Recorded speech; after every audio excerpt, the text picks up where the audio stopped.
Isaiah 41:13 வாசிப்போம்.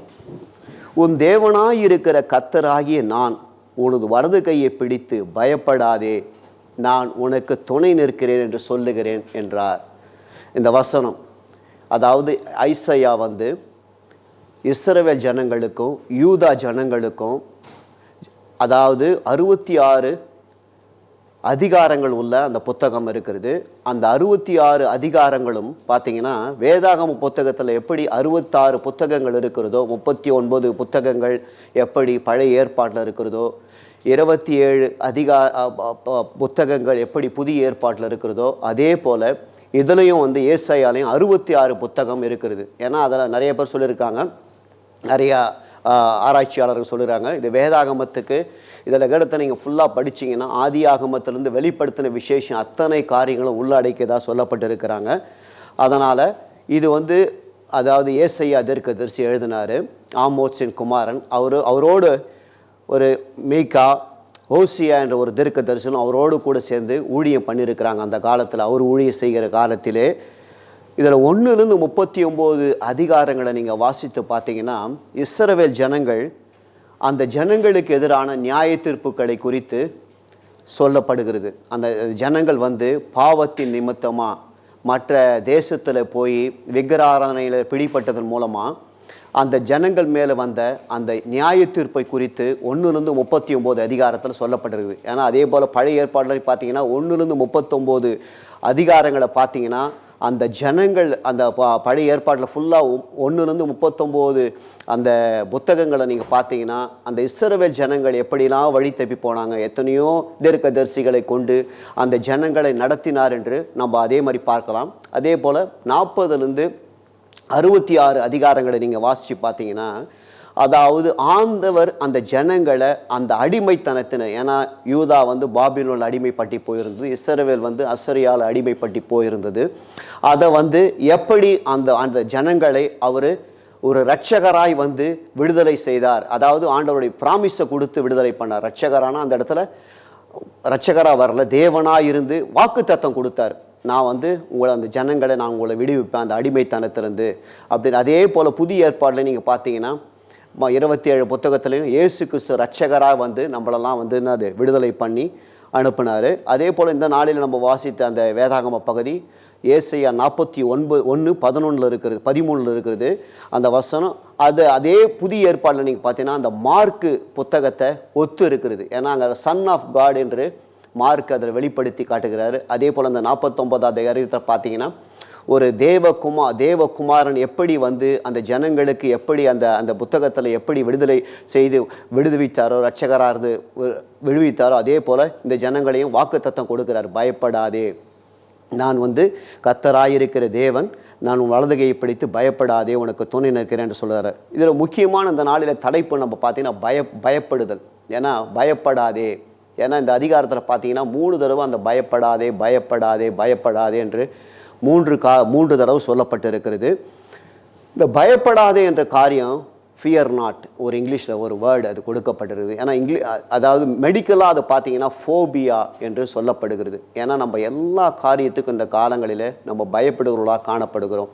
ஏன்னா ஆண்டவர் ஏன்னா இந்த உணர்த்தப்பட்டேன், எனக்கு பாஸ்டர் கன்ஃபார்ம் பண்ணவுடனே அந்த வசனம் எனக்கு உறுதியாக்கப்பட்டது. அதனால் நான் தைரியமாக பேசுகிறேன். ஏன்னா நம்ம எல்லா காரியத்துக்கும் இந்த நாட்களில் நிறைய காரியத்தில் வியாதியின் நிமித்தமாக, பலவீன நிமித்தமாக, சுகவீனத்தின் நிமித்தமாக, எத்தனையோ பிரச்சனைகள், போராட்டங்கள் நிமித்தமாக நம்ம பயந்து கொண்டு இருக்கிறோம். அதனால தான் இந்த நாளில் ஆண்டவர் நம்ம மத்தியில் உன் தேவனாயிருக்கிற கர்த்தராகிய நான் உன் வலதுகையை பிடித்து பயப்படாதே, நான் உனக்கு துணை நிற்கிறேன் என்று சொல்லுகிறார். அதாவது 4 காரியங்களை இந்த வசனத்திலிருந்து நம்ம கற்றுக்கொள்ளப்படுகிறோம். பயப்படாமல் இருப்பதற்கு நம்ம என்னென்னலாம் செய்யலான்று இந்த ஆண்டவருடைய கிருபையில் நம்ம படித்து கொள்ளலாம். அதாவது முதலாவது அவன் சொல்கிறாரு, உன் தேவனாயிருக்கிற கர்த்தராகிய நான். ஆமேன். முதலாவது நம்ம தெரிந்து கொள்ள வேண்டியது, அப்புறம் தான் அது சொல்கிறார், உன் தேவனாயிருக்கிற கர்த்தராகிய நான் உன் வலதுகையை பிடித்து பயப்படாதே, நான் உனக்கு துணை நிற்கிறேன் என்று சொல்லுகிறேன். முதல்ல காரியம், உன் தேவனாயிருக்கிற கர்த்தராகிய நான் என்று சொல்கிறாரு. உன் வலதுகையை பிடித்துன்னு 2வது சொல்கிறாரு. அப்புறம் பயப்படாதேன்னு சொல்கிறாரு. 4வதா உனக்கு நான் துணை நிற்கிறேன் என்று சொல்கிறாரு. உன்னை சொல்லுகிறேன் என்ற ஒரு வார்த்தையை பயன்படுத்துகிறார். இந்த 4 காரியத்தை ஆண்டவருடைய கிருபையில் நம்ம படித்து கொள்ளலாம். உன் தேவனாயிருக்கிற கர்த்தர், அதாவது அந்த வார்த்தை, அந்த பயன்படுத்துகிற வார்த்தை மாத்திரம் நீங்கள் யாத்திராகமத்தில் தான் அவர் முதலாவது அந்த வார்த்தையை வெளிப்படுத்துகிறார். யாத்திராகமம் 15:26 நீங்கள் வாசித்து பார்த்தீங்கன்னா இந்த வார்த்தை உன் தேவனாயிருக்கிற கர்த்தராகிய நான் என்று அப்போ தான் இஸ்ரவேல் ஜனங்களையே அழைக்கிறார். நாம்பளும் நம்மளுக்கு தேவனாயிருக்கிற கர்த்தர், ஏன்னா நம்ம இப்போ நான் சொல்லுவதன் மூலமாகவோ உன் தேவனா நம்மளை தெரிந்து கொள்ள முடியாது. நம்ம சபையிலே சொல்கிறாங்க, எத்தனையோ பேர் சொல்கிறாங்க. நம்ம தனிப்பட்ட பர்சனல் ரிலேஷன்ஷிப் நம்ம இருந்தால் தான் நம்ம அந்த உன் தேவனாயிருக்கிற கர்த்தர் என்று நம்ம தனிப்பட்ட விதத்தில் நம்ம உணர்ந்து அதன் மூலமாக தான் நம்ம பயப்படாத வாழ முடியும். இல்லைனா நம்மளால் வாழ முடியாது. யாத்திராகத்துக்கு முன்னாலெல்லாம் ஆண்டவர் எப்படிலாம் வெளிப்படுத்தினார், நம்ம ஒரு சில வசனங்களை நம்ம வாசித்து பார்த்தீங்கன்னா, அதே போல் உன் தேவனாயிருக்கிற கர்த்தராகிய நான்னா அவர் ப்ரெசன்ட் டென்ஸில் தான் சொல்லியிருக்கிறார். உன் தேவனாயிருக்கிற கர்த்தராகிய நான், அதாவது கர்த்தர் நேற்றும் இன்றும் என்று மாறாதவர் என்று எபிரேயர் 13:8 சொல்லியிருக்கிறது. அந்த வசனம் பழைய காலத்தில் நீங்கள் வாசித்து பார்த்தீங்கன்னா அதே தான், உன் தேவனாயிருக்கிற கர்த்தராகிய நான். நம்ம வாசிக்கிறதும் இப்போ நம்ம என்ன பண்ணுறோம், உன் தேவனாயிருக்கிற கர்த்தராகிய நான். எதிர்காலத்தில் நம்ம சந்ததிகள் வாசிக்கும் போதும் அதே வார்த்தை தான், உன் தேவனாயிருக்கிற கர்த்தராகிய நான். அதை மாதிரி நம்ம அந்த personal relationship we need to have. அப்போ தான் நம்மளுடைய தேவனாகி கர்த்தராகி நானுன்னு உணரும் போது தான் நம்மளுக்கு என்ன பண்ணோம், அந்த பயப்படாமல் நம்ம இருக்க முடியும். அதாவது முதலாவது அவர் எப்படி தேவன் இந்த உன் தேவனாயிருக்கிற கர்த்தராகிய நான் என்று சொல்லுவதற்கு முன்பாக தேவன் எப்படிலாம் வெளிப்படுத்தி ஜனங்களுக்கு காட்டியிருக்கிறார் பார்த்தீங்கன்னா, முதலாவது பார்த்தீங்கன்னா ஆதியாகமம் 1:1 சொல்லி வெளிப்படுத்தி காட்டுறாரு. அவர் ஏலோஹிமா வெளிப்படுத்தி காட்டினார். பர்சனலாக அவர் யாருக்கிட்டையும் நான் உன் தேவனாகிய கர்த்தர், ஆபிரகாமோடு பேசும்போது சரி, மோசேவோடு பேசும்போதும் சரி, அவர் உன் தேவனாயிருக்கிற கர்த்தர் என்று அப்போல்லாம் வெளிப்படுத்தவே இல்லை. அது யாத்திராகம் 15:26 முன்னால் முதல்ல ஏலோஹிமா தான் ஆதியாகமத்தில் வெளிப்படுது. ஏலோஹிமினா யார்? 3 பரிமாணமுள்ள தேவன். தேவனாகிய கர்த்தர், இயேசு கிறிஸ்துவாகிய குமாரன், பரிசுத்த ஆவியாகிய தேட்டரவாளன். நீங்கள் ஒன்று நீங்கள் வாசித்து பார்த்தீங்கன்னா, ஆதியிலே தேவன் வானத்தையும் பூமியும் படைத்தார். பூமியானது ஒழுங்கன்மையும் வெறுமையுமா இருந்தது, ஆழத்தின் மேல் இருள் இருந்தது. தேவ ஆவியானவர் ஜலத்தின் மேல் அசைவாடி கொண்டிருந்தார். தேவன் வெளிச்சம் உண்டாக கடவுது, வெளிச்சம் உண்டாயிற்று. நிறைய பேர் சொல்லுவாங்க, ஏன்னா ஒன்லி சண்டே, அதை ஒன்லி ஜீசஸ்னு ஒரு சில குரூப்ஸ் இருக்குது. நீங்கள் பெண்டிகாஸ்ட் சர்ச்சுக்கு பார்த்தீங்கன்னா வெறும் ஹோலி ஸ்பிரிட்டில் ரொம்ப அதில் இம்பார்ட்டன்ட் கொடுத்து அதிலே நடத்துவாங்க. ஒரு சில விதமான யெகோவா விட்னஸ் பார்த்தீங்கன்னா பிதாவாகிய தேவனை மாத்திரம் தொழுது கொள்வாங்க. அப்படிலாம் இல்லாமல் அந்த நாளில் அவர் முதலாவது வெளிப்படுத்தின ஆண்டவராகிய தேவன் எப்படி வெளிப்பட்டார்னா, ஏலோஹிமா, அதாவது முப்பரிமாணத்துள்ள தேவனாகவும் கர்த்தராகி இயேசு கிறிஸ்துவாகவும், அதே போல் ஆவியானவராக, ஏன்னா ஆவியானவர் அந்த நாளில் அசைவாடி கொண்டிருந்தார். தேவன் என்று ஒரு வார்த்தை முதலாவது வசனம் சொல்கிறப்ப, மூணாவது பார்த்தீங்கன்னா அவர் வார்த்தையின் மூலமாக வெளிப்பட்டார், இயேசு கிறிஸ்துவாகிய முதலாவது காரியம். ரெண்டாவது எப்படி வெளிப்பட்டார்னா, யெகோவா தேவனா வெளிப்பட்டார். அது ஜெனிசிஸ் 15:7 நம்ம வேதத்தில் வாசிக்கும் போது, பின்னும் அவர் அவனை நோக்கி, இந்த தேசத்தை உனக்கு சுதந்திரமாக கொடுக்கும் பொருட்டு உன்னை ஊர் என்கிற கல்தேயரு பட்டணத்திலிருந்து அழைத்து வந்த கர்த்தர் நானே என்றார். ஆமேன். முதலாவது ஏலோஹிமா, அதாவது 3 பரிமாணமுள்ள தேவனா வெளிப்பட்டார். ரெண்டாவது யெகோவா தேவன், நான் கர்த்தராகிய நானே தேவன், உன்னை கல்தேயருடைய பட்டணத்திலிருந்து உன்னை அழைத்து வந்த தேவன் என்று ஜெனிசிஸ் 15:7 வெளிப்படுத்தி அவருடைய அந்த மகிமையை வெளிப்படுத்தி காட்டுகிறார். மூன்றாவதாக பார்த்தீங்கன்னா எல்ஷடாய், அதாவது 17வது அதிகாரத்தில் 1வது வசனத்தில் வாசிச்சு பார்த்தீங்கன்னா, ஆபிராம் 99 வயதான போது கர்த்தர் ஆபிரகாமுக்கு தரிசனமாகி, நான் சர்வ வல்லமையுள்ள தேவன், நீ எனக்கு முன்பாக நடந்து கொண்டு உத்தமனாயிரு. எல்ஷடாய் என்ற ஏன்னா நம்ம தேவன் நம்ம யார் என்று நம்ம தெரிந்து கொண்டாதான் நம்ம பர்சனல் லைஃப்பில், நம்ம சபையாக இருக்கிற நாம்பளும் நம்ம குடும்ப வாழ்க்கையில் நம்ம தெரிந்து கொண்டாதான் நம்ம பயப்படாமல் இருப்போம். ஏலோஹிம், முப்பரிமாணமுள்ள தேவன், ஏலோஹிம் தேவன், யெகோவா தேவன், மூன்றாவதாக எல்ஷடாய், சர்வ வல்லமையுள்ள தேவன்.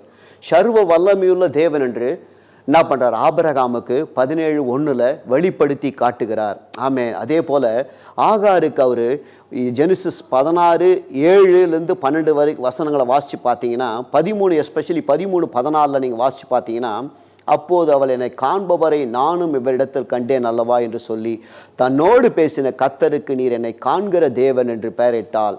ஆகையால் அந்த துறவு பெயர் லகாயிரோயி எண்ணப்பட்டது. அது காதேசுக்கும் பாரேத்துக்கும் நடுவே இருக்கிறது. ஆமேன். அதாவது என்னை காண்கிற தேவன், எல்ரோயி என்று அந்த இடத்துல ஆண்டவர் வெளிப்படுத்தி காட்டினார். அடுத்தது பார்த்தீங்கன்னா ஜெனிசிஸ் 21 அதில் நீங்கள் பார்த்தீங்கன்னா 21:33 வசனத்தில் வாசித்து பார்த்தீங்கன்னா எல் ஒலாம் என்ற ஒரு நாமத்தில் ஆண்டவராகிய தேவன் ஜனங்களுக்கு வெளிப்படுத்தி காட்டுகிறார். பாருங்க, அதில் என்ன வசனம் சொல்லுதுன்னா 21:33, ஆபிரகாம் பெயர் சொபாவிலே ஒரு தோப்பை உண்டாக்கி சதா காலமுள்ள தேவனாகிய கர்த்தருடைய நாமத்தில் அவ்விடத்தில் தொழுது கொண்டான். ஆபிரகாம் அந்த இடத்துக்கு சதா காலமுள்ள தேவன், சதா காலமுள்ள தேவன் என்றால் அதாவது எவர் லாஸ்டிங், நித்தியமான தேவன். எல் ஒலாம் என்ற அந்த முறையில் தேவன் ஜனங்களுக்கு அதை ஆபிரகாமுக்கு வெளிப்படுத்தி காட்டினார். அதே போல் யெகோவா ஈரே 22:14 இன்னொரு அந்த பரிமாணத்தில் ஆண்டவர் வெளிப்படுத்தி காட்ட ஆபிரகாம் அந்த இடத்துக்கு யெகோவா ஈரே என்று பெயரிட்டான். அதனாலே கர்த்தருடைய பருவத்திலே பார்த்து கொள்ளப்படும் என்று இந்நாள் வரைக்கும் சொல்லப்பட்டு வருகிறது. இன்னொரு நாமம் என்னான்னு பார்த்தீங்கன்னா யெகோவா ஈரே, அவருடைய பர்வதத்தில் எல்லாம் பார்த்து கொள்ளப்படும் என்று வேத வசனம் சொல்லுகிறது. அதே போல் ஆபிரகாமுக்கு பார்த்தீங்கன்னா அவர் ஐசக்குக்கு ஆபிரகாமுக்கு சர்வ வல்லமையுள்ள தேவன் என்று வெளிப்படுத்தி காட்டினார். அதாவது எல்ஷடா என்ற தேவன் என்று வெளிப்படுத்தி காட்டினார். முதலாவது ஏலோஹிமா வெளிப்படுத்தி காட்டினார். ஆகாருக்கு எல்ரோயை வெளிப்படுத்தி காட்டினார். அதே போல் யெகோவா ஈராகும் ஆபிரகாமுக்கு வெளிப்படுத்தி காட்டிருக்கிறார். ஐசக்குக்கு வரும்போது எப்படி வெளிப்படுத்துகிறாருன்னா, அன்று ராத்திரியிலே கர்த்தர் அவனுக்கு தரிசனமாகி 26-24 சொல்கிறாரு, அன்று ராத்திரியிலே கர்த்தர் அவனுக்கு தரிசனமாகி நான் உன் தகப்பனாகி ஆபிரகாமியருடைய தேவன், பயப்படாதே, நான் உன்னோடு கொடுத்து என் ஊழியக்காரனாக ஆபிரகாமின் நிமித்தம் உன்னை ஆசீர்வதித்து சந்ததியை பெருக பண்ணுவேன் என்றார். ஆமென். ஐசக்குக்கு எப்படி வெளிப்படுத்தி காட்டினார்னா ஆபிரகாமின் தேவன் என்று அவர் வெளிப்படுத்தி காட்டுகிறார். அதே போல் ஜேக்கப்புக்கு எப்படி வெளிப்படுத்தி காட்டுகிறார்னா ஆதியாகமம் 28:13, அதற்கு மேலாக கர்த்தர் நின்று நான் உன் தகப்பனாகி ஆபிரகாமின் தேவனும் ஈசாக்கின் தேவனுமாகிய கர்த்தர், நீ படுத்திருக்கிற பூமியை உனக்கும் உன் சந்ததிக்கும் தருவேன். அதாவது ஐசக்கு யாக்கோபுக்கு வெளிப்படுத்தி காட்டும்போது ஆபிரகாமின் தேவன் சொல்கிறாரு, ஈசாக்கின் தேவன் என்று வெளிப்படுத்தி காட்டுகிறார்.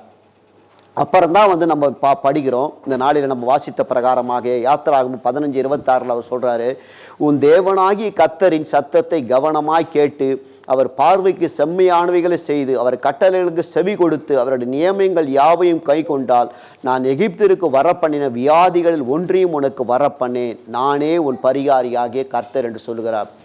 இவ்வளோ கடந்த யாத்திராகத்துக்கு முன்னாலெல்லாம் ஆண்டவர் வெவ்வேறு பரிமாணங்களில் தேவன் வெளிப்படுத்தி காட்டியிருக்கிறார். முதலாவது யாத்திராகமம் 15:26 வசனத்தில் தான் அவர் எப்படி சொல்கிறார், உன் தேவனாகிய கர்த்தர்.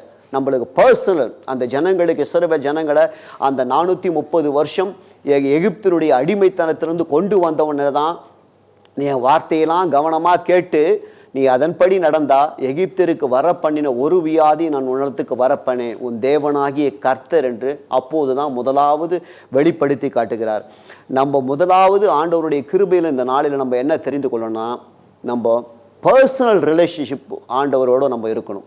அதாவது நம்ம மனுஷன் சொல்லி கொடுக்குறதோ, அப்பா அம்மா சொல்லி கொடுக்குறாங்க, மற்ற காரியங்களை நம்ம சொல்லி கொடுக்குறாங்களோ அதெல்லாம் முதலாவது ரெண்டாவதாக இருந்தால் கூட நம்ம பர்சனலாக ஆண்டவரோடு உள்ள உறவுகளில் நம்ம இருந்தால் தான் நம்ம அந்த ஆண்டவருடைய அந்த வல்லமையை நம்ம தெரிந்து கொள்ள முடியும். இவ்வளோ காரியங்களை, ஏலோஹிம் தேவனாயிருந்தார், எல் ஓலாம் தேவனாயிருந்தார், யெகோவா ஈரே தேவனாயிருந்தார், எல்ஷடாய் தேவனாயிருந்தார், எலோஹிம் தேவனாயிருந்தார், ஆபிரகாமுக்கு தேவனாக இருந்தார், ஈசாக்கின் தேவனமாக இருந்தார், யாக்கோபுக்கு முற்பிதாக்களின் தேவனாக சொல்லியிருக்கிறார்.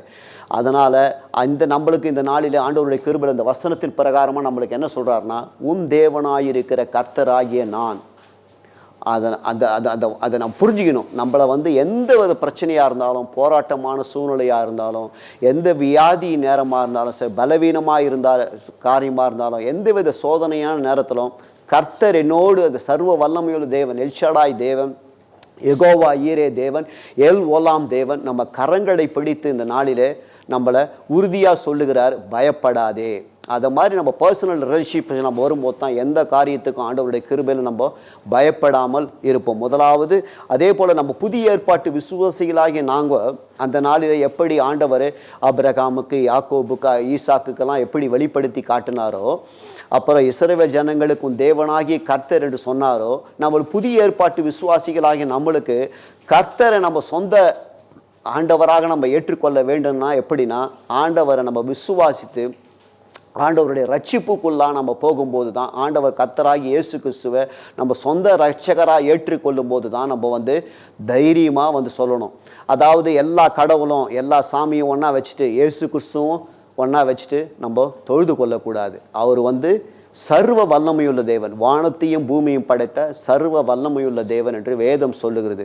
நம்ம அது மாதிரி நம்ம ஆண்டவரை விசுவாசித்து, கர்த்தராகிய இயேசு கிறிஸ்து எனக்காக சிலுவையில் அடிக்கப்பட்டு மரணத்தை ருசி பார்த்து 3ஆம் நாள் உயிரோடு இருந்துட்டு ஜீவனோடு இருக்கிறார் என்று நம்ம விசுவாசிக்கும் போது, அதாவது விசுவாசித்தால் இருதயத்தில் விசுவாசி நாவினால் அறிக்கை பண்ணும்போது என்ன பண்ணோம், அந்த ரட்சிப்பு உண்டாகும் என்று வேத வசனம் சொல்லுகிறது. அது மாதிரி நம்ம ஆண்டவரை விசுவாசிக்கும் போது, விசுவாசம் என்பது தேவனுடைய ஈவு, அந்த நம்ம ரட்சிப்பு என்பது தேவனுடைய, நம்ம கிருபையினால் விசுவாசத்தை கொண்டு ரட்சிக்கப்பட்டோம், அது நம்மளால் உண்டானதில் தேவனுடைய ஈவு என்று எபேசியர் 2:8 சொல்லுகிறது. நம்ம விசுவாசிக்கும் போது நம்ம ரட்சிக்கப்படும். ரட்சிக்கப்பட்டது மாத்திரம் இல்லாத அடுத்த ஸ்டெப்பாக நம்ம ஆண்டவருடைய கிருபையில் நம்ம ஆண்டவரோட ஞானஸ்தானத்துக்குள்ளாக நம்ம கடந்து போக வேண்டும். முதலாவது இந்த வசனத்தின் பிரகாரமாக நம்மளோடு இந்த நாளில் பேசுகிறாரு, உன் தேவனாயிருக்கிற கர்த்தராகிய நான் அப்படின்னு சொல்லி நம்மளை உறுதிப்படுத்தி சொல்கிறார். பயப்படக்கூடாது.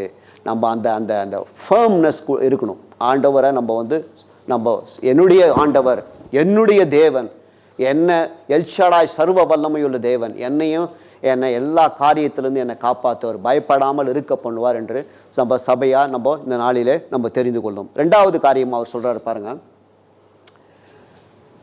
உன் வலது கையை பிடித்து அப்படின்னு 2வது காரியமாக சொல்கிறார். ஆண்டவருடைய, அதாவது ஒரு சைல்டு, ஒரு அப்பா ஒரு குழந்தை இருக்கிறாங்கன்னா, அதாவது குழந்தை வந்து அப்பா கையை பிடிக்கிறத விட அப்பா வந்து குழந்தை கையை பிடிக்கிறது தான் ரொம்ப ஸ்ட்ராங். இப்போ வந்து எப்போதுமே பாருங்கள், அப்போ குழந்தை வந்து அப்பா கையை பிடிப்பாங்க, அது வந்து அப்பா என்ன பண்ணுவார், வெதுக்கி விட்டு அவர் தான் பிடிப்பார். ஏன்னா அந்த அந்த ஸ்ட்ராங்னஸ், ஏன்னா அந்த அந்த வயதானவருடைய அந்த பலம் பிள்ளைகளை நம்ம தாங்கி பிடிக்கும். அதே போல் இந்த நாளில் ஆண்டவராகிய இயேசு கிறிஸ்து, நம்ம கர்த்தராகிய தேவன் நம்மளுக்கு இயேசு கிறிஸ்து சொல்கிறாரு, உன் வலது கையை பிடித்து பயப்படாதேன்னு சொல்கிறார். நம்ம முதலாவது உன் தேவனாகிய கர்த்தராகிய நான் சொன்னார், 2வது உன் வலது கையை பிடித்து. ஆண்டவருடைய வலது கரம் எப்படி இருக்கிறதுன்னு சங்கீதம் 118:16 சொல்கிறது, கர்த்தரின் வலது கரம் உயர்ந்திருக்கிறது, கர்த்தரின் வலது கரம் பராக்கிரமம் செய்யும். ஆமென். ஆண்டவருடைய வலது கரம் உயர்ந்து இருக்கிறது, அவருடைய வலது கரம் பராக்கிரமம் செய்யும். அவ்வளோ ஆண்டவராகிய தேவன் அவ்வளோ பராக்கிரமம் செய்கிற தேவன், உயர்ந்த கரங்களுடைய தேவன். இந்த நாளில் நம்ம சபை ஜனங்கள், நம்மளுடைய ஆண்டவருடைய நாமம் தரிக்கப்பட்ட ஜனங்களாக இருக்கிற நம்மளுடைய ஜனங்கள் என்ன பண்ணுறாரு, கையை பிடித்து தூக்குகிறேன் என்று சொல்கிறாரு. கையை பிடித்து நான் பயப்படாதேன்னு சொல்லுகிறாரு. அதாவது வலது கை, எல்லாம் உலகத்தில் பார்த்தீங்கன்னா 90% of the people only right handed தான். அதே போல் 10% தான் லெஃப்ட் ஹேண்டட் பீப்புள். அதனால் இந்த நாளில் நம்ம வலது கையை பிடிக்கும்போது, ஆண்டவருடைய வலது கையை நம்ம பிடித்து போகும்போது, நம்ம எந்த காரியத்தை குறித்தும் நம்ம பயப்படாமல் ஆண்டவருடைய கிருபையில் நம்ம தொடர்ந்து விசுவாசத்தோடு நம்ம தைரியமாக ஓட முடியும். இந்த வலது கரத்தை பிடிக்கும்போது நம்மளுக்கு என்ன ஆசீர்வாதங்கள் கர்த்தர் கொடுக்கிறார் என்று பார்ப்போம். ஏசாயா 42:6-7 சொல்லுது பாருங்கள். நம்ம சபைக்கு கொடுக்கப்பட்ட வாக்கு தத்தம், நீ குருடுடைய கண்களை திறக்கவும், கட்டுண்டவர்களை காவலிருந்தும் இருளில் இருக்கிறவரை சிறைச்சாலிருந்து விடுவிக்கவும் கர்த்தராகிய நான் நீதியின்படி உம்மை அழைத்து உம்முடைய கையை பிடித்து உம்மை தற்காத்து உம்மை ஜனத்திற்கு உடன்படிக்கையாகும் ஜாதிகளுக்கு ஒளியாக வைக்கிறேன். ஆமென். ஆண்டவர் நம்ம கையை பிடிக்கும்போது நம்மளுடைய ஆசீர்வாதமே வேறு தான். ஏண்டா நம்ம எப்போதும் அவைலபிளாக இருக்கணும் ஆண்டவரோட கரங்களை கொடுப்பதற்கு. ஆண்டவர் நம்ம கரங்களை பிடித்து என்ன சொல்கிறாராம், அவருடைய நீதியின்படி தம்மை கையை பிடித்து அழைத்து தற்காத்து ஜனங்களுக்கு உடன்படிக்கையாகவும் ஜாதிகளுக்கு ஒளியாகவும் வைப்பேன்னு சொல்கிறாரு. எவ்வளோ ஆசீர்வாதம் பாருங்கள். ஆண்டவரோட நம்ம அக்ரிமெண்ட், ஜனங்களோட அக்ரிமெண்ட், உடன்படிக்கையாக வைப்பாராம். அது மாத்திரம் இல்லாத ஒளியாய் வைப்பார். நம்மலாம் என்னென்ன பண்ணுவோம், ஆண்டவருடைய கையை பிடிக்கும்போது குருடருடைய கண்களை திறப்போமா ஆண்டவருடைய நாமத்தில், ஆமேன். அது மாத்திரம் இல்லை, கட்டுண்டவர்களை நம்ம என்ன பண்ணோம், காவலிருந்து நம்ம விடுவிப்போமா. அது மாத்திரம் இல்லை, இருளில் இருக்கிற சிறைச்சாலது 3 காரியங்களை செய்வோம் ஆண்டவருடைய கிருபையில். நம்ம ஆண்டவருடைய கரத்தை நம்ம பிடிக்கும்போது இந்த வசனத்தின் பிரகாரம் 5 காரியங்கள் சொல்லிடுறேன். குருடருடைய கண்களை திறப்போமா, கட்டுண்டவர்களை காவலிருந்தும் இருளில் இருக்கிற ஜனங்களை சிறைச்சாலது விடுவிக்க மாத்திரம் இல்லாத நம்ம ஜனங்களை நம்ம என்ன பண்ணுவாராம், ஜனங்களுக்கு உடன்படிக்கையாகும் ஜாதிகளுக்கு ஒளியாய் வைப்போம். அவர் கரத்தை நம்ம பிடிக்கும்போது நம்ம பயப்பட தேவையில்லை, இவ்வளோ ஆசீர்வாதங்களை நம்ம பெற்றுக்கொள்வோம். அது மாத்திரம் இல்லாத ஏசாயா 45:1 சொல்கிறார் பாருங்கள், கர்த்தராகிய நான் அபிஷேகம் பண்ணின கோரேசுக்கு முன்பாக ஜாதிகளை கீழ்ப்படுத்தி ராஜாக்களின் இடைக்கட்டிகளை அவிழ்க்கும்படிக்கும் அவனுக்கு முன்பாக வாசல்கள் பூட்டப்படாதிருக்க கதவுகளை திறந்து வைக்கும்படிக்கும் அவனை பார்த்து அவன் வலது கையை பிடித்து கொண்டு அவனுக்கு சொல்லுகிறதாவது, நான் உனக்கு முன்னே போய் கோணலானவைகளை செவ்வையாக்குவேன். ஆமேன்.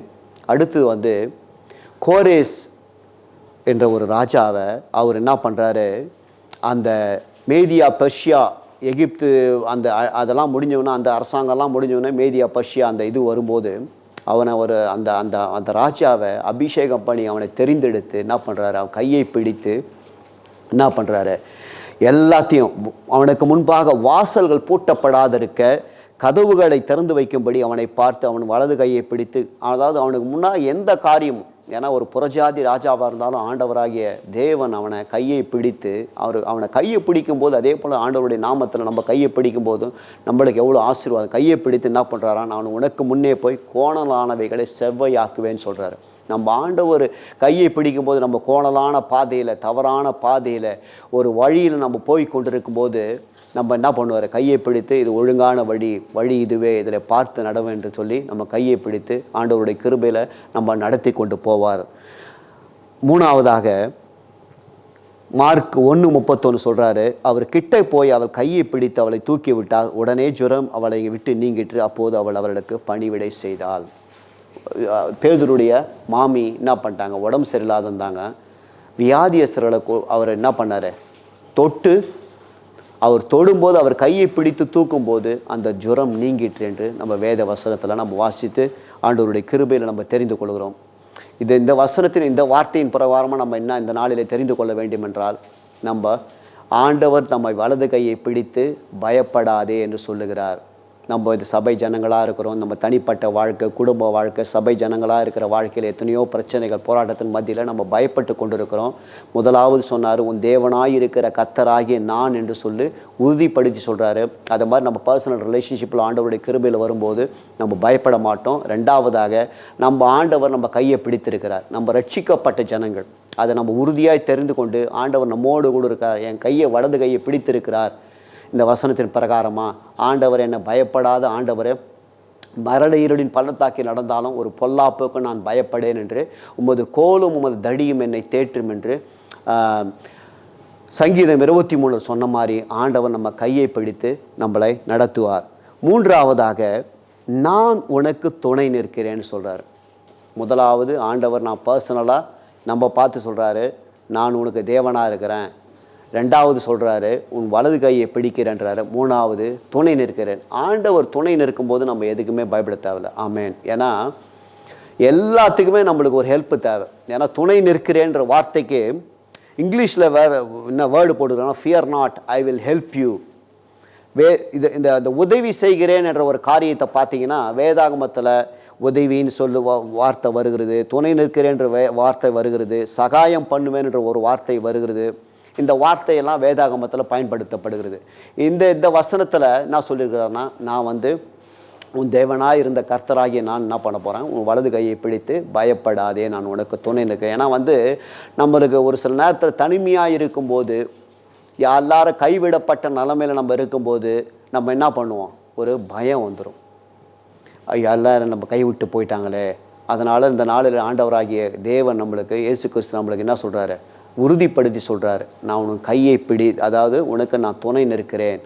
அதாவது ஆதியாகமத்தில் அவர் சொல்கிறார், ஆண்டவர் வந்து எந்த மனிதனும் தனியாக விடுறதுக்கு அவர் விருப்பப்படவே மாட்டார். ஏன்னா ஆதாமை படைத்து என்ன பண்ணார், ஏவாளை ஏற்ற துணையாக உருவாக்கினார் என்று ஆதியாகமம் 2:18 சொல்லுகிறது. பின்பு தேவனாகிய கர்த்தர் மனுஷன் தனிமையாக இருப்பது நல்லதல்ல, ஏற்ற துணையை அவனுக்கு உண்டாக்குவேன். ஒரு உதவி செய்கிற ஒரு பார்ட்னரை உருவாக்கியிருக்கிறார். இந்த நாளிலே அதாவது ஏற்ற துணை நம்ம கணவன் மனைவியாக இருந்தாலும் அது மாத்திரம் இல்லாத நம்ம வந்து அவரே துணை நிற்கிறார், அவரே உதவி செய்கிறவராக இருக்கிறார். அதனால் நம்ம எந்த காரியத்தை குறித்தும் நம்ம பயப்படவே கூடாது. அதாவது 2 வார்த்தைகளை பார்ப்போம் இந்த நாளில். ஐசையா 41:10 சொல்கிறார் பாருங்க. 41:10 சொல்கிறார் பாருங்க, நீ பயப்படாதே, நான் உன்னோடு கூட இருக்கிறேன், திகையாதே, நான் உன் தேவன், நான் உன்னை பலப்படுத்தி உனக்கு சகாயம் பண்ணுவேன், என் நீதியின் வலது கரத்தினால் உன்னை தாங்குவேன். ஆண்டவர் நம்மளுக்கு உதவி செய்யும் போது நம்ம எதற்குமே பயப்பட தேவையில்லை. அது மாத்திரம் இல்லாத அந்த உதவி நம்மளுக்கு வரும்போது நம்மளை பலப்படுத்துவார், நம்மளுக்கு என்ன பண்ணுவார், நீதியின் வலது கரத்தினால் நம்மளை தாங்கி நடத்துவார். அது மாத்திரம் இல்லாத ஆண்டவர் நம்மளோடு கூட இருப்பார், நம்ம உன்னோடு கூட இருந்து நம்ம தேவனாகவும் இருப்பார். 4 காரியத்தை நம்மளுக்கு இந்த வசனத்தின் பிரகாரமாக நம்ம தெரிந்து கொள்ளலாம். ஆண்டவர் வந்து நம்மளுக்கு உதவி செய்யும் போது அவர் நம்மளுக்கு தேவனாக இருந்து அவரை நம்மளோடு நம்ம என்ன பண்ணுவார், நம்மளை பலப்படுத்துவார். பலப்படுத்துறது மாத்திரம் இல்லாத அவருடைய நீதியின் வலது கரத்தினால் நம்ம தாங்குவார். அதனால் எந்த காரியத்தை குறித்தும் நம்ம பயப்பட தேவையில்லை. ஐசையா 41:14 சொல்கிறார் பாருங்க, யாக்கோபு என்னும் சிறு பூச்சியே, இஸ்ரவேலின் சிறு கூட்டமே, பயப்படாதே, நான் உனக்கு துணை நிற்கிறேன் என்று கர்த்தரும் இஸ்ரவேலின் பரிசுத்தருமாகி உன் மீட்பர் உரைக்கிறார். அதாவது அந்த யாக்கோபு அந்த பாபிலோனுக்கு சிறைப்பட்டு போன உடனே அந்த ஜனங்கள்லாம் என்ன ஆயிட்டாங்கன்னா, நிறைய பேர் கம்மி ஆயிட்டாங்க. அவங்க கொஞ்சமானதால் அவங்களுக்கு ப்ராமிஸ் பண்ணுறாரு, நீங்கள் அதை பார்த்து பயப்படாதீங்க, நான் வந்து உங்களுக்கு துணை நிற்கிறேன், நீங்கள் கொஞ்சம் ஜனமாக இருந்தாலும் என்ன பண்ணுவீங்க, அங்கேருந்து மறுபடியுமா உங்களை அந்த அடிமைத்தனத்திலிருந்து மீட்டு கொண்டு வந்து உங்களை நான் ஆசீர்வதித்து நடத்துவேன் அப்படின்னு ஒரு வாக்கு தத்தம் கொடுக்குறாரு. அதனால் அது மாதிரி நம்ம ஆண்டவர் வந்து அந்த ஜனங்களை துணை நிற்கும்போது நம்மளும் அதே போல் நம்ம என்ன பண்ணுவார், நம்மளை துணை நின்று சின்ன கூட்டமாக இருந்தாலும் சரி நம்மளை ஆண்டவருடைய கிருபையில் நம்மளை நடத்த வல்லவராக இருக்குது. அதுக்கு பயப்படவே கூடாது. நம்ம சிறு கூட்டமாக இருக்கிறோமே, எந்த பலனே இல்லையே அப்படின்னு நம்ம பயப்படாத. ஆண்டவர் நம்ம துணை நிற்கிறார். ஆண்டவர் நம்மளை பெரிய ஜாதியை ஆக்குவார். வேத வசனம் நம்ம சர்ச்சுக்கு வாக்குத்தத்தம், சின்னவன் 1000 சிறியவன் பலத்த ஜாதியுமாவான், நான் அதை ஏற்ற காலத்தில் நடப்பிப்பேன் என்று சொல்லியிருக்கிறாரு. அதை நம்ம பயப்படக்கூடாது. நம்ம என்ன சிறு கூட்டமாக இருக்கிறாரே அப்படி நம்ம பயந்து நம்ம ஒடுங்கி பயப்படக்கூடாது. ஏன்னா ஆண்டவர் வாக்குத்தத்தம் பண்ணினவர், அவர் உண்மையுள்ளவராக இருக்கிறார். அவர் என்ன பண்ணுவார், அவர் ஏற்ற காலத்தில் அவர் உயர்த்தும் வரைக்கும் பலத்த கரங்களுக்குள்ளாக அடங்கிருக்கின்ற 1 பேதுரு 5:6 சொல்கிறார். அதை மாதிரி நம்ம இருக்கும்போது, ஏன்னா ஆண்டவர் நம்ம துணையாக இருக்கிறார். ஆண்டவர் நம்ம துணையாக இருந்து நம்மளை என்ன பண்ணுவார், அவர் நம்ம பெருங்கூட்டமாக நடத்துவார் என்று இந்த நாளிலே இந்த 41:14 பிரகாரமாக நம்ம சிறு கூட்டமே பயப்படாதே, நான் உனக்கு துணை நிற்கிறேன் என்று சொல்கிறாரு. அதே போல் சங்கீதம் 46:1 சொல்கிறாரு, தேவன் நமக்கு அடைக்கலமும் பலனும் ஆபத்து காலத்தில் அனுகூலமான துணையுமானவர், ஆகையால் பூமி நிலை மாறினாலும் மலைகள் நடுச்சமுத்திரத்தில் சாய்ந்து போனாலும் அதன் ஜலங்கள் கொந்தளித்து பொங்கி அதன் பெருக்கினால் பர்வதங்கள் அதிர்ந்தாலும் நாம் பயப்படும். ஆண்டவர் நம்மளுக்கு துணையாக இருக்கும்போது அடுத்த காரியம் என்னன்னா, அந்த சங்கீதத்தை 46:1 சொல்லியிருக்கிறாரு, நம்மளுக்கு என்னவா வாராம், பூமியெலாம் நிலை மாறுமா, மலைகளெல்லாம் நடுசமர்த்துறது சாய்ந்து போனாலும் ஜலங்களெல்லாம் கொந்தளித்து பொங்கி அதன் பெருக்கினால் பர்வதங்கள் இருந்தாலும் நம்ம பயப்பட மாட்டோம். ஆமென். நம்ம ஆண்டவர் நம்ம துணை இருக்கும்போது நம்மளுக்கு பயப்படவே தேவையில்லை. ஏன்னா சங்கீதம் 91 சொல்லுது, உன் பக்கத்தில் 1000 பேரும் உன் வலதுபுறத்தில் 10,000 பேரும் விழுந்தாலும் அதை உன்னை அணுகாது, உன் கண்களால் மாத்திரம் நீ அதை பார்த்து துன்மார்கருக்கு வரும் பலனை காண்பாய். ஏன்னா நம்ம யார், நம்மளுக்கு அடைக்கலமாக இருக்கிற தேவனை, உன்னதமான தேவனை நாம் தாபரமாக கொண்டிருக்கிறோம். ஆகையால் பொல்லாப்பு உனக்கு நேரிடாது, வாதை உன் கூடாரத்தை அணுகாது என்று அந்த வசனம் சொல்லுகிறது. நம்மளோட ஆண்டவர் நம்ம துணை இருக்கும்போது நம்ம பயப்படாமல் முன்னேறி ஆண்டவருடைய கிருபையில் நம்மளை ஆண்டவர் நடத்துவார். மட்டும் நம்ம துணையாக இருந்து நம்மளை நடத்தி வருகிற தேவன் இனி இடிவரும் காலங்களிலும் ஆண்டவர் நம்மளை துணையாக இருந்து நடத்துவார். அப்படின்னு இந்த நாளில் ஆண்டவருடைய கிருபையில் இந்த வசனத்தின் பிரகாரமாக நம்ம தெரிந்து கொள்கிறோம். நம்மளும் ஒவ்வொரு நாளும் ஆண்டவர் எனக்கு துணை நிற்கிறாரு அப்படின்னு நம்ம அந்த உறுதியோடு ஆண்டவர் என் பக்கத்தில் இருக்கிறாரு, ஆவியானவராக என் பக்கத்தில் இருக்கிறார், ஆவியானவராக எனக்குள்ளே இருக்கிறாரு, துணையாக இருக்கிறார், அந்த அந்த நம்பிக்கையோடு கர்த்தரை நான் நம்பும்போது நம்ம என்ன பண்ண, உறுதியாய் பற்றி கொண்டு இருக்கிற மனதை உடையவன் உண்மையே நம்பி இருக்கிறபடியால் அவனை பூரண சமாதானத்துடன் காத்துக்கொள்வீர் என்று வேத வசனம் சொல்லுது. அந்த அந்த அந்த அந்த வசனத்தின் பிரகாரமாக ஆண்டவர் நம்ம துணை இருக்கிறார். அந்த நம்பிக்கையோடு நம்ம வாழும்போது எந்த காரியத்தை குறித்தும் நம்ம பயப்பட மாட்டோம். மூன்று காரியத்தை படித்து கொண்டோம். உன் தேவனாயிருக்கிற கர்த்தராகிய நான் என்று சொல்கிறார், உறுதிப்படுத்துகிறார். அதை நம்ம ஆண்டவரை, அவ்வளோ பெரிய ஆண்டவர் எனக்கு பர்சனலாக எனக்கு இருக்கிறாரு அப்படின்னு நம்மளுக்கு ஒரு உறுதி இருந்தால் தான், அந்த நம்பிக்கை விசுவாசம் இருந்தால் தான் நம்ம பயப்பட மாட்டோம். ரெண்டாவது என்ன சொல்கிறாரு, உன் வலது கையை, ஆண்டவர் என் வலது கையை பிடித்திருக்கிறார். அவரது வலதுகரம் பராக்கிரமம் செய்யும். அவருடைய வலதுகரம் உயர்ந்திருக்கிறது. ஆனால் அது உயர்ந்திருக்கிற அந்த பராக்கிரமம் செய்ய கரத்தை நான் பிடித்திருக்கிறேன். ஆனால் அதனால் நான் பயப்பட மாட்டேன். மூன்றாவதாக சொன்னார், ஆண்டவர் என் பக்கத்தில் துணையாக இருக்கிறாரு, அதனால் நான் பயப்படவே மாட்டேன். ஆண்டவர் எனக்கு துணையாக இருக்கிறாரு.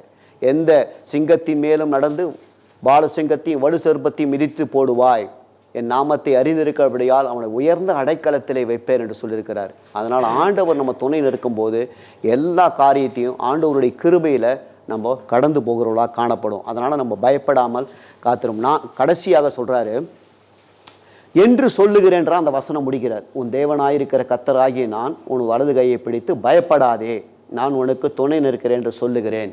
அதாவது அந்த சொல்லுகிற வார்த்தைக்கு அவ்வளோ எஃபெக்ட் இருக்குது. ஆமேன். அதாவது எழுதப்பட்ட வார்த்தை என்று லோகோஸ்ன்னு சொல்லுவாங்க. சொல்லப்படுகிற வார்த்தைக்கு ரேமா என்று சொல்லப்படும். அந்த சொல்லப்படுகிற வார்த்தைக்கு அவ்வளோ வல்லமை இருக்கிறது. அந்த நம்ம ஆண்டவர் வாயிலிருந்து அந்த வார்த்தை புறப்பட்டு வரும்போது என்னன்னா அதுக்கு ஒரு அவ்வளோ வல்லமை இருக்கிறது. அதனால் இந்த நாளில் நம்ம சபையாக இருக்கிற, நம்ம கூடி வந்திருக்கிற ஜனங்க, நம்ம எவ்வளோ காரியத்தில் பயந்து ஓடிக்கொண்டு இருக்கிறோம். எத்தனையோ நம்ம எதிர்காலங்களை குறித்து, பிள்ளைகளை குறித்து, நம்ம ஊழியங்களை குறித்து, நம்ம பலவீனங்கள் சுகவீனங்களை குறித்து நம்ம பயப்பட்டு கொண்டு இருக்கிறோம். நம்ம பயப்படாத இருக்கிறதுக்கு தான் இந்த நாளில் ஆண்டவர் இந்த நாளில் என்னோடும் எனக்கு கன்ஃபார்ம் பண்ணதால் தான் நான் தைரியமாக இந்த வசனத்தை ஆண்டவருடைய கிருபையில் உங்களுக்கு முன்பாக நான் வைக்கிறேன். இது நாளில் நம்மளுக்கும் கன்ஃபார்ம் பண்ணி ரேமா வார்த்தையாக நம்ம சபை ஜனங்களுக்கு நம்ம அந்த பைபிள் ஸ்டடியில் ஆண்டவர் சொல்கிறாரு என்று சொல்கிறார். அதாவது ரேமா வார்த்தையாக நம்மளுக்கு உறுதிப்படுத்துகிறார். பயப்படாதே, நான் உனக்கு துணை நிற்கிறேன் என்று ரேமா வார்த்தை. அந்த வார்த்தையில் பாருங்கள், லூக்கா 5:4 சொல்கிறாரு. அந்த வார்த்தைக்கு அந்த வல்லமை, அந்த சொல்லப்படுகிற வார்த்தைக்கு, தேவனுடைய வாயிலிருந்து புறப்படுகிற அந்த வார்த்தைக்கு எவ்வளவு வல்லமை இருக்கிறது என்று நம்ம அந்த ஒரு சில வசனங்களை வாசித்து நம்ம தெரிந்து கொள்ளலாம். 5:4 சொல்கிறாரு. லூக்கா 5:4-5 அவர் போதகம் பண்ணி முடித்த பின்பு சீமோனை நோக்கி, ஆழத்திலே தள்ளி கொண்டு போய் மீன் பிடிக்கும்படி உங்கள் வலைகளை போடுங்கள் என்றார். அதற்கு சீமோன், ஐயரே, முழுவதும் நாங்கள் பிரயாசப்பட்டும் ஒன்றும் அகப்படவில்லை, ஆகிலும் உம்முடைய வார்த்தையின்படியே வலையை போடுகிறேன் என்றார். அதாவது பேதுரு முழுவதும் வலையெல்லாம் போட்டு மீன் பிடிக்க முடியாத, அதாவது மீனே ஒன்றும் கிடைக்காத சோர்ந்து போயிருக்கும்போது ஆண்டவர் சொல்கிறார், நீ போய் ஆழத்தில் வலையை போடு, மீன்கள், திரளான மீன்கள் உனக்கு கிடைக்கும் என்று சொல்கிறார். அவன் என்ன சொல்கிறான்னா, நான் போட மாட்டேன், உம்முடைய வார்த்தையின்படி நான் போடுறேன் அப்படின்னு போட்டவொடனே 6வது வசனம் சொல்கிறேன், அந்தபடி அவர் செய்து தங்கள் வலை கிழிந்து போகத்தக்கதாக மிகுதியான மீன்களை பிடித்தார்கள். ஆமேன். அவ்வளோ ஆண்டவருடைய வார்த்தைக்கு உருவாக்கக்கூடிய ஒரு வல்லமை இருக்கிறது. அதாவது ஒன்றுமே இல்லை, அந்த தண்ணியில் எப்படி மீன் வச்சுன்னா யாருக்குமே தெரியாது. அவன் போடும்போது ஒன்றுமே கிடைக்கல. ஆண்டவர் சொல்லும்போது, ஆண்டவராக இயேசு கிறிஸ்து சொல்லும்போது என்னாச்சு, அந்த இடத்துல மீன் இல்லாத இடத்துல மீன் உருவாக்கி அவ்வளோ வலையை கிழிந்து போகத்தக்கதான மீன்கள் கிடைத்தது என்று சொல்ல. அவ்வளோ அந்த கிரியேட்டிங் பவர், அவ்வளோ அந்த ஆண்டவருடைய வார்த்தைக்கு, பேசுகிற வார்த்தைக்கு அவ்வளோ வல்லமை இருக்கிறது. அது மாத்திரம் இல்லாத மத்தேயு 4:4 சொல்கிறாரு, அவர் பிரதியுத்தரமாக, மனுஷன் அப்பத்தினால் மாத்திரமல்ல, தேவனுடைய வாயிலிருந்து புறப்படுகிற ஒவ்வொரு வார்த்தையினாலும் பிழைப்பான் என்று எழுதியிருக்கிறது என்றார். பிசாசு அவரை சோதிக்கும் போது இயேசு கிறிஸ்து தேவனுடைய வார்த்தையை பயன்படுத்துகிறார். அதாவது பேசுகிறார், ஒவ்வொரு வாயிலிருந்து புறப்படுகிற ஒவ்வொரு வார்த்தையினாலும் பிழைப்பான். நம்ம ஆண்டவருடைய வார்த்தையினால் தான் நம்ம பிழைத்திருக்கிறோம். அதாவது யோவான் 1:14 தான் சொல்கிறார், அந்த வார்த்தை மாம்சமாகி கிருபையும் சத்தியம் நிறைந்தவரை நம்மளுக்குள்ளே வாசம் பண்ணினார். ஏன்னா அந்த வார்த்தை தான் நம்மளோட பேசி பேசி பிழைக்க செய்து. நம்ம டெய்லி படிக்கும்போதும் சரி, சபையில் பிரசங்கம் கேட்கும்போது, போன வாரம் கூட நம்ம என்ன சண்டேயில் கேட்டோம், எழும்பு எழும்பு சீயோனே உன் வல்லமையை தரித்துக்கொள். நம்ம அப்படியே சோர்ந்து போயிருக்கிற மாதிரி நம்ம ஆயிரம் ஒரு சில நேரத்தில். அது மாதிரி வசனங்களை நம்ம கேட்கும்போது, பேசப்படுகிற அந்த ரேமா வார்த்தைகள் கேட்கும்போது நம்ம எழும்பணும், நம்ம ஆண்டவருடைய வல்லமையை தரித்து கொள்ளணும், ஆண்டவருடைய வல்லமையை தரித்து கொண்டு நம்ம ஓடணும் அப்படின்னு நம்ம தனிப்பட்ட வாழ்க்கையில் நம்ம ஆண்டவர் இந்த மாதிரி ரேமா வார்த்தையை கொடுத்து பயப்படாதுன்னு சொல்கிறார். அடுத்தது சொல்கிறார் பாருங்கள், எபிரேயர் 10:23 சொல்கிறாரு, அல்லாமலும் நம்முடைய நம்பிக்கையை அறிக்கையிடுகிறது அசைவில்லாமல் உறுதியாயிருக்க கடவும் வாக்குத்தத்தம் பண்ணின ஒரு உண்மையுள்ளவராயிருக்கிறார். அதாவது ஆண்டவர் வாக்குத்தத்தம் பண்ணியிருக்கிறார் நம்ம ஒவ்வொருவருக்கும் தனிப்பட்ட விதமாக, குடும்பமாக, ஒவ்வொரு குடும்பத்துக்கும் தனிப்பட்ட விதமாக, அதே போல் நம்ம சபையாக நம்மளுக்கு எவ்வளோ வாக்கு. இந்த வருஷத்தில் கூட முந்தின ஆலயத்தின் மகிமையை காட்டிலும் பிந்தின ஆலயத்தின் மகிமை பெரிதாக இருக்கும் என்று வாக்குத்த ரேமா வார்த்தையின் மூலமாக வெளிப்படுத்தி கொண்டிருக்கிறார். அந்த வார்த்தை வாக்குத்தத்தம் பண்ணினவர் உண்மையுள்ளவராக இருக்கிறார். அந்த வார்த்தையை நம்ம நம்பி விசுவாசித்து ஆண்டவரை நம்ம உறுதியாய் பற்றி கொண்டு ஓடும்போது தான் நம்ம என்ன பண்ண முடியும், நம்ம பயப்பட மாட்டோம். அதனால தான் இந்த நாளில் ஆண்டவருடைய அந்த வார்த்தை நம்மளோட நம்ம சபையாக, அதே போல் ஆதியாகமம் 1 நீங்கள் பார்த்தீங்கன்னா அத்தனை அந்த 6 நாள் படைத்த காரியங்கள்லாம் பார்த்தீங்கன்னா ஆண்டவர் வார்த்தையின் மூலமாக தான் பேசி வெளிச்சம் உண்டாக கடவுதுன்னு சொல்கிறார். வெளிச்சம் உண்டாவது தாவரங்கள், விலங்குகள், மனிதர்களை கையினால் படைத்து என்ன பண்ணார், மண்ணினால் படைத்து நாசியில் ஜீவ சுவாசம் ஊதி அவனையும் படைத்தார். எல்லாமே ரேமா வார்த்தையின் மூலமாக தான் அந்த உலகம் படைக்கப்பட்டது. சகலமும் அவர் மூலமாக தான் படைக்கப்பட்டிருக்கிறது. அந்த வார்த்தை உருவாக்கப்படுகிற அந்த வார்த்தைக்கு அவ்வளோ வல்லமை இருக்கிறது. ஆண்டவருடைய கிருபையில் நம்ம இந்த 4 காரியங்களை நம்ம இதை கற்றுக்கொண்டோம். நம்ம இந்த நாளில் பயப்படாமல் எப்போதும் இருக்கிறவர்களாக நம்ம காணப்படணும். அதாவது முதலாவது சொல்கிறாரு, நான் உன் தேவனாய் இருக்கிற கர்த்தராகிய நான் என்று சொல்கிறாரு. நம்ம அதை மாதிரி நம்ம தேவனை நம்ம அவ்வளோ உறுதியாக, என் தேவன் என்னை நடத்துவார், என்னை போதிப்பார், என்னை ஆசீர்வதிப்பார், நான் வாயை நன்மையால் திருப்தியாக்குவார். நம்ம அப்படி அது உறுதியாக நம்ம ஆண்டவரை நம்ம என் தேவன் என்று நம்ம யாரோ சொல்லி கொடுத்து அந்த அந்த அந்த உரிமை பாராட்ட முடியாது. நீங்கள் உங்களுக்கு பர்சனல் ரிலேஷன்ஷிப் ப்ரேயர் பண்ணும்போது, தனியாக நீங்கள் ஆண்டவரோடு உள்ள இருக்கும்போது தான் அது என் தேவன் நம்ம உறுதிப்படுத்த முடியும். அந்த அந்த அந்த அந்த நம்பிக்கையில் நம்ம வளரணும். அந்த உறவுகளில் வளர்ந்தால் தான் நம்ம தேவனாக இருக்கிற கர்த்தர் என்ன சொல்கிறாருன்னு அந்த உறுதி வரும். இல்லைனா யாரோ சொல்லி கொடுக்குற மாதிரி இப்போ நான் சொல்கிறதால உங்களுக்கு அந்த வராது, பயப்பட மாட்டேன். உங்களுக்கு அந்த நான் தேவன் என்னை நடத்துவார் அப்படின்னு அந்த உறுதி வரும். ரெண்டாவது, ஆண்டவர் என்ன சொல்கிறாரு, உன் வலது கையை பிடிப்பேன்னு சொல்கிறாரு. ஆண்டவருடைய வலது கையை நம்ம பிடித்து நம்ம என்ன பண்ணுறாரு, பயப்படாதுன்னு சொல்கிறாரு. அது மாத்திரம் இல்லாத, நான் உனக்கு துணை நிற்கிறேன் என்று சொல்கிறாரு. துணை நின்று உனக்கு நீங்கள் பயப்படாதுன்னு சொல்கிறாரு. நாலாவதாக என்ன சொல்கிறார், ரேமா வார்த்தையின் மூலமாக அதை என்ன பண்ணுறாரு, உறுதிப்படுத்துகிறாரு. நீ பயப்படாதே, நான் உனக்கு துணை நிற்கிறேன். 4 காரியங்களை இந்த வசனத்தின் அடிப்படையில் ஆண்டவருடைய கிருபையில் இந்த நாளில் நம்ம எல்லாரும் சேர்ந்து கற்றுக்கொண்டோம். அதனால் நம்ம சபையாக இருக்கிறவங்க எத்தனையோ காரியத்தில் நம்ம பயந்துருக்கலாம், தனிப்பட்ட விதமாக நம்ம பயந்து போய் கொண்டிருக்கலாம். குடும்பங்களாக நம்ம ஒரு சில காரியத்தில் பயந்து, ஐயோ என் எதிர்காலம் எப்படி இருக்குமோ, என்னுடைய வாழ்க்கை எப்படி இருக்குமோ நம்ம பயந்து கொண்டிருக்கலாம். ஆனால் இந்த நாளில் எல்லாருக்கும் ஆண்டவர் இந்த வசனத்தின் மூலமாக சொல்லியிருக்கிற, உன் தேவனாய் இருக்கிற கர்த்தர் நான் உன் வலது கையை பிடித்து நான் உனக்கு துணை நிற்கிறேன் என்று ரீமா வார்த்தையின் மூலமாக சொல்லுகிறார். ஆனாலும் நம்ம எந்த காரியத்தை குறித்தும் பயப்படாமல் நம்ம தைரியமாக ஆண்டவருடைய ஆண்டவர் மேலே ஆண்டவரோடு கூட இருந்து நடந்து போகணும். ஆண்டவர் விட்டு நம்ம எந்த காரியத்தை விட்டு போகக்கூடாது. ஆண்டவரோடு நம்ம நடக்கும்போது தான் இவ்வளோ ஆசீர்வாதங்களும் நடக்கும்.